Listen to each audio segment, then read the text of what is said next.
နာရဲကိုအင်္ဂလိပ်လိုအနည်းဆက်ဆုံးပြောလို့ရရလေးတွေကိုဒီချက်ကရှင်းပြပေးပါမယ်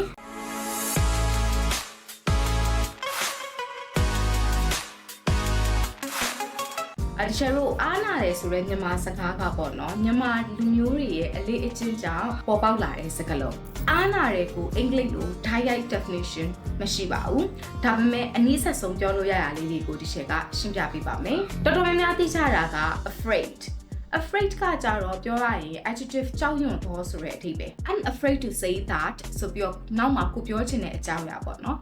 ဒီနေရာမှာဆိုရင်ပြောရမှာတော့အားနာလိုက်တာဒီလိုမျိုးလေးဆိုလို့ချင်တာပါကိုကတခုခုကိုပြောရမှာအားနာရဲဆိုရင် I'm afraid to say that ဒါလေးနဲ့သုံးလို့ရမယ်ဥပမာ meeting က cancel ဖြစ်သွားချောင်းပြောရမှာအားနာပါတယ်ကိုကအလုပ်လုပ်နေတဲ့သူ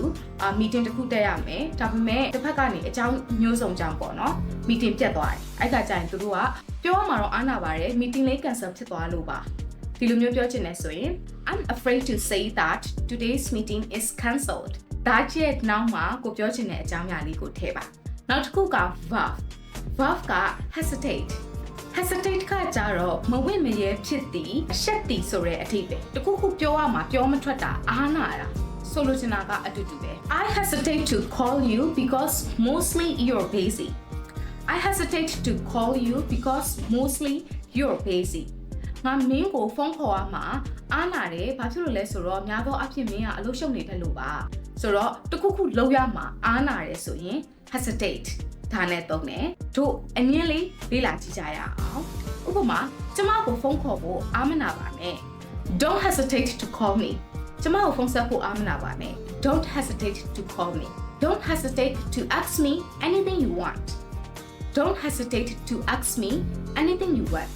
မင်းသိချင်တာမေးဖို့အားမနာပါနဲ့ရမယ်နော်ဒါဆိုရင်အငင်းအဲ့တော့ hesitate to don't hesitate တို့ရဲ့နောက်မှာ verb infinitive လေး to plus verb 0နဲ့သုံးလို့ရမယ်ပြီးရင် I'm afraid to say that ဒါရင်းနဲ့အားနာတယ်ဆိုတာကိုအင်္ဂလိပ်လိုမျိုးအနည်းဆက်ဆုံးသုံးလို့ရပါတယ်ဒီလိုဆိုရင်တော့နားလည်မယ်ထင်ပါတယ်ဒီချက်တန်းတွေကိုတက်ရောက်ဖို့စိတ်ဝင်စားပါက TikTok ကဆိုရင်တော့ contact us ကနေနေပြီးဆက်သွယ်လို့ရသလို TikTok bio မှာရေးထားတဲ့ Telegram ကနေလည်းဆက်သွယ်လို့ရပါတယ် Facebook ကဆိုရင်တော့ Messenger ကနေဆက်သွယ်မိမြန်စုံစမ်းနိုင်ပါတယ်